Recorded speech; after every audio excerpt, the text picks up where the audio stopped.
provisto nuevamente de la lámpara de Dios, busca maniática al hombre, aquel que fue la admiración de los dioses. Esto es una obra, un lugar reservado. Adéntrate con buscamos a aquellos que les interese el misterio, aquellos que quieran ir de lo simple y perecedero a lo eterno y divino. El tema que traemos esta vez a la luz en Diálogos Interdimensionales es la vigencia, actualidad, mito. ¿Qué es realmente Pentecostés? ¿Existe todavía esa posibilidad del descenso de la gracia o ha sido simplemente una cosa ocurrida hace 2000 años a los discípulos de Jesús? Es un tema en el cual la humanidad tiene algo pendiente y no sabe lo que tiene pendiente. Entonces en Pentecostés hay una promesa. La promesa es el descenso de la gracia, el descenso del Espíritu Santo, el cual lleva implícito toda una transformación evolutiva que en principio solo fue la de los discípulos de Jesús. Es decir, estando en el cenáculo en el día de Pentecostés, empiezan a oír ese ruido que les penetra desde lo alto de la cabeza, de la llama viva, y hay una transformación. La gente de fuera los oye que están hablando en distintas lenguas, los carismas. Queda como el hecho de los apóstoles. Para mucha gente es una cosa que ocurrió hace 2000 años, es una promesa hecha a toda la humanidad, el advenimiento de la gracia, y volvemos otra vez a abrir el diálogo, no entre nosotros para que hagamos enjuiciaciones más filosóficas, teológicas, supuestas, sino desde alguien que conoce esa realidad, que es lo que implica, si existe realmente una energía que desciende desde lo alto y si realmente transforma. Cuando Jesús asciende a los cielos, y él dice, después de mí os enviaré el Espíritu Santo, y ese es el que obrará los milagros, todo lo que serían los carismas. Entonces tenemos asistencia por el otro lado. Hay aquí un caballero, es una presencia angélica. Sí, es una cosa real, el descenso de la gracia, el descenso del Espíritu Santo. Dice que sí, que esto es una promesa dada que se mantiene, que hay una etapa previa. Dice que pocos hombres consiguieron el poder abrir las puertas para que pudiera descender, que no se trata de que descienda porque sí, si no se abren esas puertas no puede la fuerza acceder para transformar. ¿Qué es lo que se tendría que abrir? ¿Cómo tendría que ser la preparación? ¿Y qué es lo que realmente desciende desde lo alto? Dice que la preparación es un estado permanente de ser, que estos discípulos en el pasado no fueron ni siquiera todos los conocidos, solamente unos cuantos los iniciados, que la iniciación tuvo una temporada previa de preparación, que aparte del entusiasmo, la fe en esta llegada, la absoluta certeza de que era real, esta promesa les ayudó en esa preparación.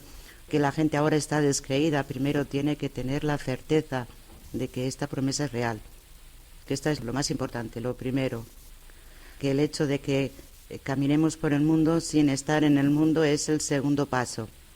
Esto habla de abrir las puertas y por supuesto no es algo colectivo, no hay en este momento la postura adecuada de las gentes para que esta fuerza descienda, que si lo hiciera y lo que desciende es algo que es imposible de describir con palabras, que es algo demasiado grande. Ellos recibieron solo una porción, la promesa está dada para que sea el término de los tiempos.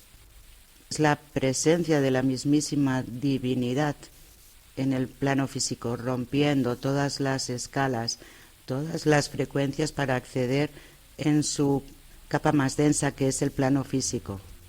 Ahora, ¿en qué situación se encontraría la humanidad para acceder a ese Pentecostés, sea a título individual, a título grupal o a un título más o menos colectivo? A título individual hay muchos seres que están preparados, pero todavía no han dicho el sí, no lo han reclamado, no lo han pedido, que no se trata de pedirlo con palabras, ni siquiera con muchas ganas. Dice que es algo mucho más serio, y esa petición es más seria, pero sí hay gentes preparadas, pocas pero las hay. ¿Cómo implicaría esto en el resto de la colectividad? Dice que solamente transformaría de manera individual a estas gentes si reclamaran lo que les pertenece, lo que ya están listos para recibir. Que he visto desde fuera, entre los propios hermanos, generarían algo así como discordia, que muchos de ellos se retirarían del mundo, desaparecerían físicamente del mundo. ¿Qué es lo que ocurrió en el hecho de los apóstoles para que descendiera el Espíritu sobre ellos? Dice que fueron personas preparadas, que no tienen nada que ver con lo que cuentan las Escrituras. La iniciación es algo absolutamente hermético. Solamente ellos y aquel que les preparó conocían los misterios de esta iniciación. Durante un poco menos de 3 años fue continua, que nosotros tenemos solamente ahora restos de contacto con las gentes, de situaciones de milagros dados para mantener esa esperanza, pero que esto fue una preparación intensa de comunión con la propia divinidad, que no todos los apóstoles fueron bendecidos por esta gracia. Ellos consiguieron la vida eterna, es decir, de forma consciente. ¿Qué ha sido de ellos? Dice que ellos ahora pertenecen a reinos en los que ayudan, preparan la llegada del reino de Dios a la tierra. Más allá de la frase que muchos conocemos de la llegada de Dios a la tierra, ¿cómo sería esa llegada? Dice que es complicado, que no tiene nada que ver con todas las voces que se van dando, que sería una transformación absoluta. El ser humano quedaría por completo desnudo ante la divinidad, transparente, que esa percepción de sí mismo al cambiar modificaría todo su comportamiento. Dice que ayudaría no solamente al ser humano, sino a todo el plano físico. El descenso de la gracia, el advenimiento del Espíritu Santo, localmente en el cerebro, ¿qué es lo que implica? Dice que lo que hace cuando se consigue una dosis mínima es poner en activo mecanismos que ayudarían al ser humano a poner en funcionamiento el cuerpo físico tal y como nosotros lo vemos para esa transformación. Está hablando de una especie de materia humana más refinada, que se activarían todos los circuitos, que se podría llegar a tener percepciones hasta de la visión en 180 grados. Uno podría estar viendo no hacia el frente, sino en todos los espacios y en todos los planos. Dice que empezarían a poder tener la capacidad de poder, hablando de separar sus moléculas, que podrían hacer todo aquello que muchos sueñan, intuyen en sus sueños, moverse, viajar, entrar, salir. Cuando desde el apartado religioso se habla del Espíritu Santo, ¿qué es en concreto el Espíritu Santo? ¿Es simplemente una fuerza? ¿Es un ser? ¿Es una inteligencia? ¿Es una consciencia? ¿Qué es el Espíritu Santo? Dice que es el aliento de Dios con todas las virtudes que podamos llegar a imaginar y más, con todas las cualidades, que es el aliento de Dios, aquel que barre todo aquello que entorpece la luz.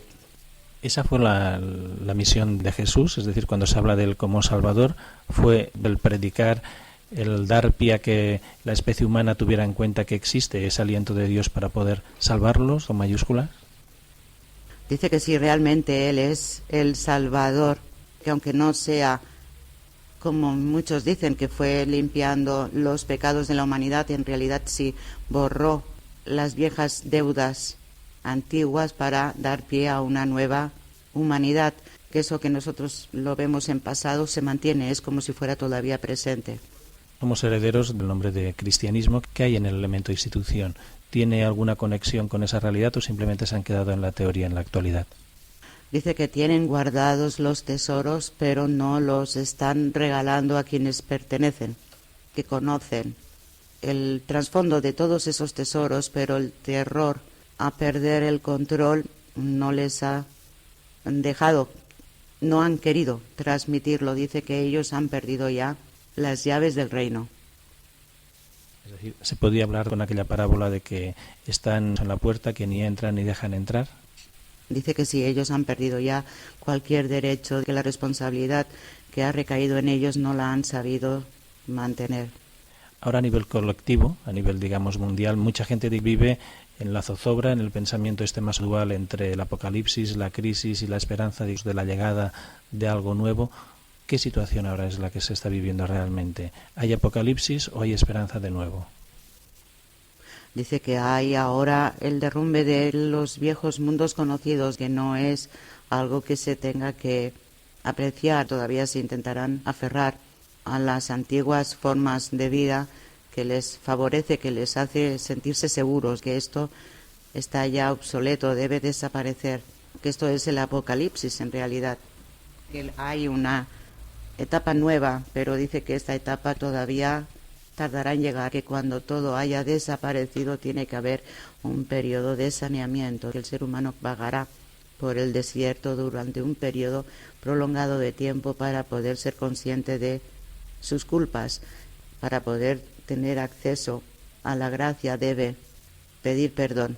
Colectivamente, ¿qué está ocurriendo con la humanidad que simplemente busca el satisfacer sus necesidades inmediatas, como sería la supervivencia material y una especie de convivencia pues rutinaria?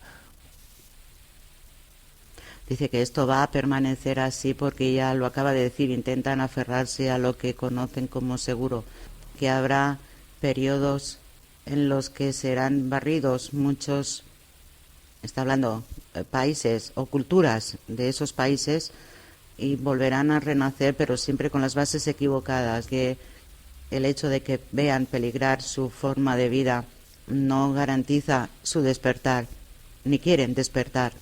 Dice que solo hacen que clamar al cielo, pero no están por la labor de cambiar nada, que en este momento muchos creerán ver llegar el fin del mundo, el fin de los tiempos, que la naturaleza está haciendo eco de ese miedo, pero dice que no deja de ser simplemente cambios y reajustes a nivel planetario que suelen ser cíclicos, que volverán a repetirse dentro de un tiempo. La diferencia es que ahora todos pueden verlo, contemplarlo en tiempo presente. Antiguamente nadie era consciente de lo que ocurría al otro lado del mundo. El descenso de la gracia, aparte de los discípulos de Jesús, digamos de ese pequeño puñado de gente, ¿ha habido más gentes que lo ha encarnado, que lo ha sentido en cuerpo propio? Dice que sí, en algunas otras culturas han tenido el aliento de la divinidad con otros nombres. Han sido seres que se han encargado de ser los intermediarios entre los hombres y los dioses. ¿Cuál sería la forma más adecuada para intentar vivirlo de forma real, que no sea simplemente como una cosa anecdótica, temporal del calendario? Dice que todavía estamos con las puertas sólidamente cerradas, que la apertura no basta con que sea con la fuerza de la voluntad. Tiene que haber realmente una transformación interior, tiene que haber una preparación previa de retiro interior, voluntario. Tiene que haber una voluntad de soltar el mundo que nos envuelve y nos aprisiona para poder estar desnudos ante Dios y poder recibirle. ¿En qué estamentos son los que están por esa apuesta? Dice que él es uno de los cientos de miles de mensajeros, que ellos pertenecen a la propia divinidad, son algo así como estelas que provienen de la propia divinidad, que no está ubicada en ningún lugar, no está en ningún sitio y está en todos a la vez. Que luego hay seres que pertenecen hacia planos dimensionales que ya han alcanzado un cierto orden y pueden ayudar, que de los planos físicos hay seres en otros confines del universo que están atentos, pero ellos no se han acercado todavía, no participan, no observan. ¿En qué momento, lo que podríamos desde el mundo físico denominar evolución, nos encontraríamos? ¿Estamos en un proceso de evolución, en un proceso de estancamiento, en un proceso de involución o autodestrucción? No, dice que estamos en un periodo de estancamiento, que si hubiéramos empezado ya el proceso involutivo, los seres de luz se retirarían. ¿Todo lo que es la masa humana somos más o menos medidos por el mismo rasero, o hay seres humanos que tienen un estatus referente a la luz que la aproxima más o que la aleja más? ¿Cómo es la situación de la humanidad? Dice que hay algunos que tienen la capacidad de brillar con intensidad. Estos son observados con atención. Otros tienen la capacidad de no solo brillar, sino despertar el brillo de la conciencia de sus hermanos. Cuando se habla de un número de elegidos, ¿esto hace referencia realmente a un número o son simplemente una masa crítica necesaria para el descenso de esa gracia de una forma más o menos colectiva? Dice que no hay tal número, que el número solamente nos ayuda a buscar referencias donde anclarnos, que es una cantidad adecuada de... Está hablando de chispas de luz brillando con intensidad para poder atraerla. ¿Qué es lo que ocurre en la especie humana para que esté tan alejado de esta realidad o de esta promesa? Dice que se ha vendido una y otra vez. ¿A quién se ha vendido? ¿Qué es lo que se ha vendido? ¿La conciencia, el poder estar consciente, lo inmediato? ¿Qué es lo que ha ocurrido? No contesta. Cuando un niño llega al mundo, ¿cuál es el propósito de la llegada de un nuevo ser a la Tierra, al mundo físico? Dice que la llegada de una criatura es la luz con intensidad, que es la forma de poder mantener esa luz y aumentarla en densidad, que viene sin lastre del pasado, aunque tenga condicionantes, viene limpiada, que eso es un periodo preparatorio arduo. Se celebra lo que es Pentecostés, pero también en algunos lugares en la zona del sur celebramos lo que sería el Rocío. ¿Hay alguna vinculación entre la Madre Divina y el Espíritu Santo? Dice que son dos fuerzas que se complementan, que es necesaria la fuerza de la Madre Divina para poder reclamar a la fuerza del Espíritu, que no están separadas, no están aisladas entre sí, que solo nosotros las percibimos de una manera separada, compartimentada. Es decir, Madre de Dios y Espíritu Santo sería lo mismo. Dice que Padre, Madre, Espíritu son una sola cosa. Entonces se da por hecho que no tenemos opción a poder recibir esta fuerza del Espíritu. No, dice que no ha dicho eso en ningún momento. Ya, pero quiero decir que en estos momentos no estaríamos preparados o no estaríamos receptivos para poderla recibir. Dice que recibiríamos una pequeña dosis, no la fuerza como debería ser recibida. ¿Una pequeña dosis temporal, experimental o una pequeña dosis ya de manera permanente? Aquí sonríe, pero no te digo. Hay distintos grupos con distintas confesiones que buscan su inspiración en lo que es el descenso del Espíritu Santo y la gracia. Me estoy refiriendo, por ejemplo, en el mundo de los protestantes serían los pentecostales y también en el mundo de los cristianos, los carismáticos. Ellos se acercan a esto de aquí, es una ventana abierta, es una bocanada de aire fresco, o también han quedado desviados del objetivo. Dice que ellos tienen una porción de cercanía, quizá más que otros grupos, pero que han escindido todas las demás fuerzas que acompañan al Espíritu. Que ellos esperan el regalo sin dar nada de sí mismos, sin intentar anularse a sí mismos como seres humanos. Dice que ellos no se entregan suficiente, pero son capaces de conseguir una porción quizá más elevada que otros.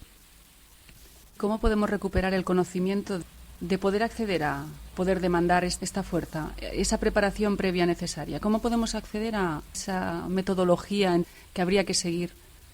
Dice que la única forma es entregarnos por entero, que nosotros salvaguardamos nuestra identidad como un gran tesoro y por este motivo perdemos la vida. Cuando se dice aquello de que hay que tener fe como un grano de mostaza para hacer que la montaña venga a nosotros y no nosotros a la montaña, esto en referente al Espíritu Santo, ¿cómo se pasa de la creencia, de la fe a la realidad? Dice que es complicado expresarlo con palabras, que no se trata de tener fe, sino la absoluta certeza, que eso es así. Dice que entonces el mecanismo encaja, está hablando de Dios Padre, Dios Hijo y la fuerza del Espíritu quedan encajados a la perfección, que entonces es Dios actuando y no el hombre. Dice que entonces es cuando es posible conseguir cualquier cosa. ¿Es primordial o muy importante el hacer esa demanda en el día determinado de Pentecosta, o si realmente el ser está preparado, lo puede recibir en cualquier momento del año de su vida? Dice que el día es un día estipulado en recordatorio. Cualquier día del año tiene fuerza para ser recibido. Que aquí el día hace fuerza por la cantidad de personas que están en ese momento intentándolo a la vez. Muchas ideologías, incluso sociales y políticas, buscan esa especie como de cielo en la tierra. ¿Ellos tienen algún toque de inspiración en una especie de posibilidad idílica o utópica futura, digamos, del descenso de la gracia, o simplemente se han quedado en el terreno físico y social? Dice que se han quedado en una utopía de ver un mundo de seres humanos caminando por la tierra, sintiéndose felices, pero con un tiempo final, que ellos cuando creen que eso, viviendo así eternamente, no tienen noción de lo que es la eternidad, no tienen noción de lo que es la divinidad. Se han quedado en un pequeño envase, se han conformado con un pequeño envase y solo quieren apartar las problemáticas de las enfermedades, de las dolencias y del dolor, pero no anhelan la transformación real, no saben qué es esa transformación real. ¿Puede la persona humana llegar a comprender, a vislumbrar lo que es la divinidad en sí? Quizás no estemos preparados para abarcar la grandiosidad de la divinidad, o sí que podemos vislumbrar esa grandeza. Dice que hay un punto intermedio entre que la divinidad llega y el ser humano puede aumentar su expansión para encontrarse con ella. Sí es posible. En Oriente hay algunas disciplinas inspiradas en un Aurobindo que buscaba lo que dirían el descenso del supramental, la apertura de las células. ¿Tiene esto también algo que ver con la invocación del Espíritu Santo y esa preparación? Dice que sí, es una forma diferente de percibir la entrada de la gracia de una manera dosificada, pero dice que todo es lo mismo. Si tuviéramos que poner las condiciones adecuadas para no tan solo celebrar este día de Pentecostés, sino intentarlo encarnar en nosotros, ¿cómo sería una pequeña metodología a título individual? Dice que ya conocemos la respuesta a eso. Algunas veces cuando hacemos referencia a lo que es Pentecostés se suele relacionar con el don de lengua, se suele relacionar con los cantos y esa invocación de elevar los brazos hacia arriba. Las manos, los cánticos, la invocación, ¿es una buena metodología? Dice que sí, dice que ya conocemos la respuesta. ¿Qué se podría decir a aquellos que les llega el mensaje por primera vez de que es posible Pentecostés en uno mismo? Dice que tienen que anhelarlo con todo su corazón, tienen que ir más allá del propio anhelo, que no basta con quererlo solo un poquito, pero tener luego terror, miedo a perder su identidad, que se abandonen en las manos de Dios. Él es Gabriel. Se ha presentado, él lo ha dicho, lo sabía desde el principio, pero hasta que no lo ha dicho no. ¿Qué representa él como cualidad y como mensajero de Dios? Dice que él siempre va adelante cuando la divinidad tiene que hacerse presente en el mundo de los hombres. ¿Qué nos puede decir referente a él y lo que representa la humanidad?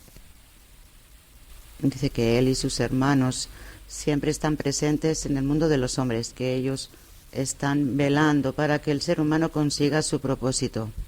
¿Qué más cosas esconde la palabra Pentecostés? Recuerdo de que alguien en una visión vio sobre el mundo, sobre el mar, esa palabra Pentecostés. ¿Qué podría significar el ver esa visión con esa palabra?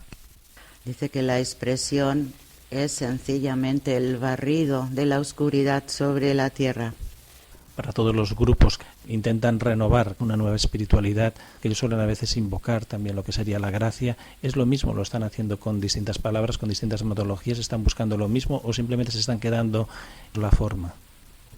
Dice que es lo mismo, solo que ellos no tienen el impulso, la ansiedad vital de poder reclamar esa fuerza.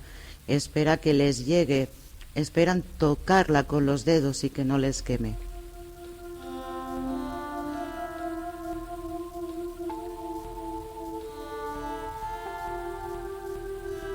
Les damos las gracias por su presencia y por su asistencia en estos diálogos. ¿Puedes ahora describir un poco cómo lo veías? Hoy, gigantesco, muy grande. A ver, esto de aquí no está, ni nosotras aquí. La presencia era llenando todo el espacio, como de unos 3 metros de altura. Y la cara se la veía como la de un hombre con los rasgos muy suaves, entre un niño y un hombre. Y luego todo de luz, todo luz, solamente le podía ver la cara. Pero lo que nosotros vemos como alas no eran alas, es como si fuera una extensión de la fuerza, como si de eso que vemos en los santos que tiene el aura que da destellos, pues esto, pero sin alas, esto es como esto. He sentido que era él, yo no he dicho nada, solo cuando él ha dicho que era, entonces ya lo he dicho yo. De las masas, caminando por senderos perdidos, solitario en el desierto, aula iniciática, envuelto en las brumas de los bosques, adentrándonos en las grutas de la tierra. Ven con nosotros, inclinándonos ante lo sagrado, aula iniciática. Encendemos una tímida llama para que alumbre con la oscuridad en el conocimiento. Estás ante el umbral perpetuo, estás ante la ara sagrada, aula iniciática.